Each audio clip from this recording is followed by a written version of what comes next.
ಗ್ರಾಮ ಆಡಳಿತಾಧಿಕಾರಿಗಳ 27 ಬೇಡಿಕೆಗಳು ಈಡೇರಿಸುವ ತನಕ ಎರಡನೇ ಹಂತದ ಅನಿರ್ದಿಷ್ಟಾವಧಿ ಮುಷ್ಕರ ಕೈಬಿಡುವ ಪ್ರಶ್ನೆಯೇ ಇಲ್ಲ. ಸರ್ಕಾರ ನಮ್ಮ ಮೇಲೆ ಅಧಿಕಾರ ಪ್ರಯೋಗ ಮಾಡುವ ಬದಲು ನಮ್ಮ ಸಂಕಷ್ಟ ಆಲಿಸುವ ಕೆಲಸ ಮಾಡಬೇಕು ಎಂದು ಆಗ್ರಹಿಸಿ ರಾಜ್ಯ ಸರ್ಕಾರದ ವಿರುದ್ಧ ಮುಷ್ಕರ ನಡೆಸಿದ್ದಾರೆ. ಕೊರಟಗೆರೆ ಪಟ್ಟಣದ ಮಿನಿ ವಿಧಾನಸೌಧ ಕಚೇರಿಯ ಆವರಣದಲ್ಲಿ ಕರ್ನಾಟಕ ರಾಜ್ಯ ಗ್ರಾಮ ಆಡಳಿತಾಧಿಕಾರಿಗಳ ಕೇಂದ್ರ ಸಂಘದ ಕೊರಟಗೆರೆ ಘಟಕದಿಂದ ಸೋಮವಾರ ನಡೆದ ಅನಿರ್ದಿಷ್ಟಾವಧಿ ಮುಷ್ಕರದಲ್ಲಿ ಕಂದಾಯ ಇಲಾಖೆಯ ಅಧಿಕಾರಿ ವರ್ಗ ಸರ್ಕಾರದ ವಿರುದ್ಧ ಆಕ್ರೋಶ ವ್ಯಕ್ತಪಡಿಸಿದ್ದಾರೆ.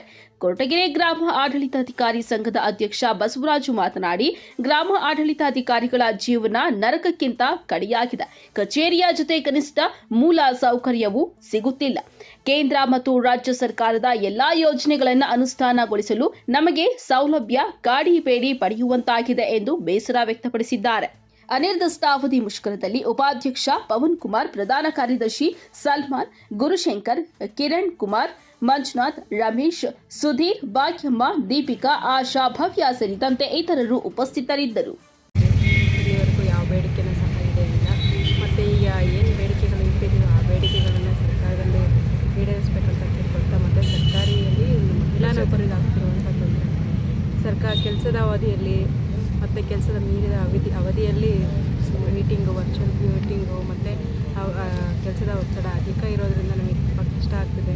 ಮತ್ತು ಫೀಲ್ಡಲ್ಲಿ ಕಚೇರಿ ಇಲ್ಲ, ಮತ್ತು ಪ್ರತಿಯೊಂದು ವೈಯಕ್ತಿಕ ಸಮಸ್ಯೆಗಳಿಗೂ ತುಂಬ ಸಮಸ್ಯೆ ಆಗ್ತಿದೆ. ಲೇಡೀಸ್ ಹೇಳ್ಕೊಳ್ಳೋಕ್ಕೂ ತುಂಬ ಕಷ್ಟ ಆಗ್ತಿದೆ. ದಯವಿಟ್ಟು ಸರ್ಕಾರ ಎಲ್ಲ ಸೌಲಭ್ಯಗಳನ್ನು ಕೊಟ್ಟು ತುಂಬ ಕೆಲಸ ಮಾಡೋಕ್ಕೆ ಅವಕಾಶ ಮಾಡ್ತೀವಿ. ಶೌಚಾಲಯಗಳು ಇದೆಯಾ ಮೇಡಮ್? ಎಲ್ಲ ಕಚೇರಿನೇ ಇಲ್ಲ ಸರ್. ಶೌಚಾಲಯ ಮತ್ತು ಏನು ಮಾಡ್ತೀರಾ ಮೇಡಮ್? ಏನು ಮಾಡ್ತೀರಿ? ಕೆಲವೊಂದು ಸಮಸ್ಯೆಗಳು ಹೇಳ್ಕೊಳಕ್ಕಾಗಲ್ಲ ಸರ್. ಆ ಥರ ಇದೆ ಸಮಸ್ಯೆ. ಒಂದು ಜಾಬ್ ಚಾರ್ಟ್ ಇಲ್ಲ. ಯಾವಾಗ ಬೇಕಾವಾಗ ಮೀಟಿಂಗ್ ಆಗ್ತಾರೆ, ಯಾವಾಗ ಬೇಕಾವಾಗ ಕರೀತಾರೆ. ಆಗಲೇ ಸುಮಾರು ನಮ್ಮ ಲೇಡೀಸಲ್ಲಿ ಆಗಲಿ 15-25 ವರ್ಷ ಒಂದೇ ಫ್ರೀಯಾಗೇ ಕೆಲಸ ಮಾಡ್ತಾ ಇದ್ದೀವಿ ಸರ್. 25 ವರ್ಷ ಸೀನಿಯರ್ಸ್ ಎಲ್ಲ ಇದ್ದಾರೆ. ಇನ್ನೂವರೆಗೂ ಒಂದು ಪ್ರಮೋಷನ್ ಸಿಕ್ಕಿಲ್ಲ. ಯಾವುದೇ ಏನೇ ಕೇಳಿದ್ರು ಸೌಲಭ್ಯ ಇಲ್ಲದೆ ಕೆಲಸ ಮಾಡಿರ್ತಾರೆ. ಎಲ್ಲ ರ್ಯಾಂಕಿಂಗಲ್ಲಿ ಕೆಲಸ ಕೇಳ್ತಾರೆ. ಒಂದು ವ್ಯವಸ್ಥೆನೂ ಕೊಡಲ್ಲ. ಒಂದು ಲ್ಯಾಪ್ಟಾಪ್ ಆಗಲಿ, ಒಂದು ಪ್ರಿಂಟರ್ ಆಗಲಿ, ಏನೇ ಆಗಲಿ, ಅದು ಏನೋ ಇನ್ ಟೈಮಲ್ಲೇ ಕೆಲಸ ಕೇಳ್ತಾರೆ. ಸೌಲಭ್ಯ ಕೊಟ್ಟು ಕೆಲಸ ಕೇಳಿ ನಾವು ಮಾಡ್ತೀವಿ. ಮತ್ತು ಸ್ಟಾಫ್ ಕೊರತೆ ಇದೆ.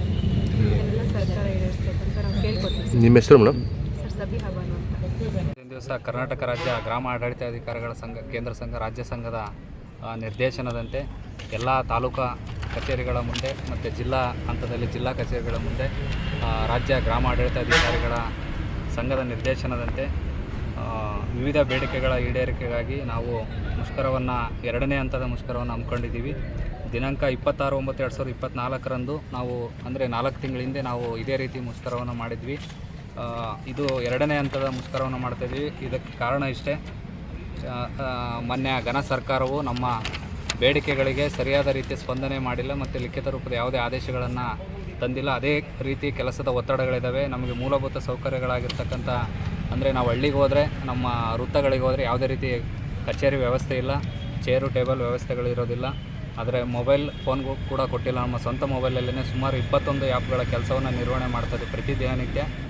ಆದ್ದರಿಂದ ನಾವು ತಾಂತ್ರಿಕ ಹುದ್ದೆ ರೀತಿಯಲ್ಲಿ ಕೆಲಸ ಮಾಡ್ತಾ ಇರೋದ್ರಿಂದ ನಮಗೆ ತಾಂತ್ರಿಕ ಹುದ್ದೆಯ ಬರುವಂಥ ವೇತನ ಶ್ರೇಣಿಯನ್ನು ನೀಡಬೇಕು ಅಂತೇಳಿ ಈ ಒಂದು ಮುಷ್ಕರದಲ್ಲಿ ನಾವು ಬೇಡಿಕೆಯನ್ನು ಇಟ್ಟಿದ್ದೀವಿ. ಅದೇ ರೀತಿ ಸೇವಾ ವಿಷಯಗಳಿಗೆ ಸಂಬಂಧಿಸಿದಂತೆ ಅಂದರೆ ಪ್ರಮೋಷನ್ ವಿಚಾರದಲ್ಲಿ ಸುಮಾರು 20ರಿಂದ 25ರಿಂದ 30 ವರ್ಷದವರೆಗೂ ಕೂಡ ಒಂದೇ ಹುದ್ದೆಯಲ್ಲಿ ಸೇವೆ ಸಲ್ಲಿಸಿದರೂ ಕೂಡ ಪ್ರಮೋಷನನ್ನು ನೀಡ್ತಾ ಇಲ್ಲ.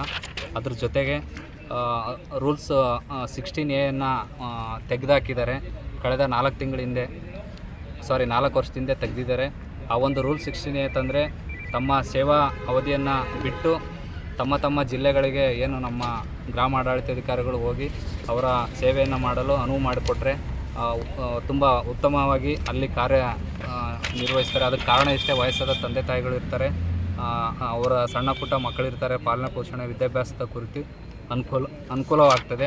ಅದ್ರ ಜೊತೆಗೆ ಪೌತಿಕಾತ ಆಂದೋಲನ ಅಂತಕ್ಕಂಥದ್ದನ್ನು ಈ ಪೌತಿಕಾತ ಆಂದೋಲನ ಅಂತ ಏನು ಮಾಡ್ತಾಯಿದ್ದಾರೆ, ಅದು ಆಧಾರ್ ಸೀಡಿಂಗ್ ಅಂತ ನಾವೇನು ಮಾಡಿದ್ವಿ, ಅದರಲ್ಲಿ ಗುರುತಾಗಿರ್ತಕ್ಕಂಥ ಖಾತಾ ಆಂದೋಲನಕ್ಕೆ ಚಾಲನೆ ನೀಡಿದ್ದಾರೆ. ಅದರಲ್ಲಿ ಸುಮಾರು 5-6 ತಲೆಮಾರಿನವಿದ್ದರೂ ಸಹಿತ ದಾಖಲೆ ಇಲ್ಲ ಅಂದರೂ ಕೂಡ ಖಾತಾ ಆಂದೋಲನ ಮಾಡಿ ನಾಳೆ ದಿನ FIR ಮತ್ತೊಂದು ಆದರೂ ಕೂಡ ನಮಗೆ ತೊಂದರೆ ಆಗ್ತಾಯಿದೆ. ಅದ್ರ ಜೊತೆಗೆ ನಾವು ದಿನನಿತ್ಯ ಏನು ವಾಸಸ್ಥಳ ಇರ್ಬೋದು ಮತ್ತು ವಂಶವೃಕ್ಷ ಇರ್ಬೋದು ಇವೆಲ್ಲ ಏನು ನೀಡ್ತಾ ಇದ್ದೀವಿ ಆ ಒಂದು ನೀಡಿದ್ರಲ್ಲೂ ಸಹಿತ FIRಗಳು ಏಕಾಏಕಿಯಾಗಿ ಗ್ರಾಮಾಡಳಿತಾಧಿಕಾರಿಗಳ ಮೇಲೆ ಆಗ್ತಾ ಇದ್ದಾವೆ. ಆದರೆ ಅದನ್ನು ಅರ್ಜಿದಾರರನ್ನು ನೇರ ಹೊಣೆಗಾರರನ್ನಾಗಿ ಮಾಡಬೇಕು. ಅವ್ರು ಸುಳ್ಳು ಮಾಹಿತಿಯನ್ನು ಕೊಟ್ಟಲ್ಲಿ ನಾವು ಕೂಡ ನೈಜತೆ ಪರಿಶೀಲಿಸಿದ್ರು ಕೂಡ ಸುಳ್ಳು ಅಂತ ಕಂಡುಬಂದಲ್ಲಿ ನಮಗೆ ತೊಂದರೆ ಆಗ್ತಾಯಿದೆ. ಈ ರೀತಿ ಹಲವಾರು ಬೇಡಿಕೆಗಳನ್ನು ಇಟ್ಕೊಂಡು ನಮ್ಮ ರಾಜ್ಯ ಸಂಘದ ನಿರ್ದೇಶನದಂತೆ ಈ ದಿನ ತಾಲೂಕು ಮಟ್ಟದಲ್ಲಿ ನಮ್ಮ ತಾಲೂಕಿನಿಂದ 28 ಗ್ರಾಮ ಆಡಳಿತಾಧಿಕಾರಿಗಳಿದ್ದೀವಿ. ಎಲ್ಲರೂ ಕೂಡ ಇವತ್ತಿನ ದಿವಸ ಈ ಒಂದು ತಾಲೂಕು ಕಚೇರಿ ಮುಂಭಾಗದಲ್ಲಿ ಶಾಮಿಯಾನ ಹಾಕ್ಕೊಂಡು ನಾವು ಶಾಂತಿಯುತವಾಗಿ ಮುಷ್ಕರವನ್ನು ಮಾಡ್ತಾಯಿದ್ವಿ. ಕಪ್ಪು ಪಟ್ಟಿ ಕೂಡ ಧರಿಸ್ಕೊಂಡಿದ್ದೀವಿ. ಇನ್ನು ಎಷ್ಟು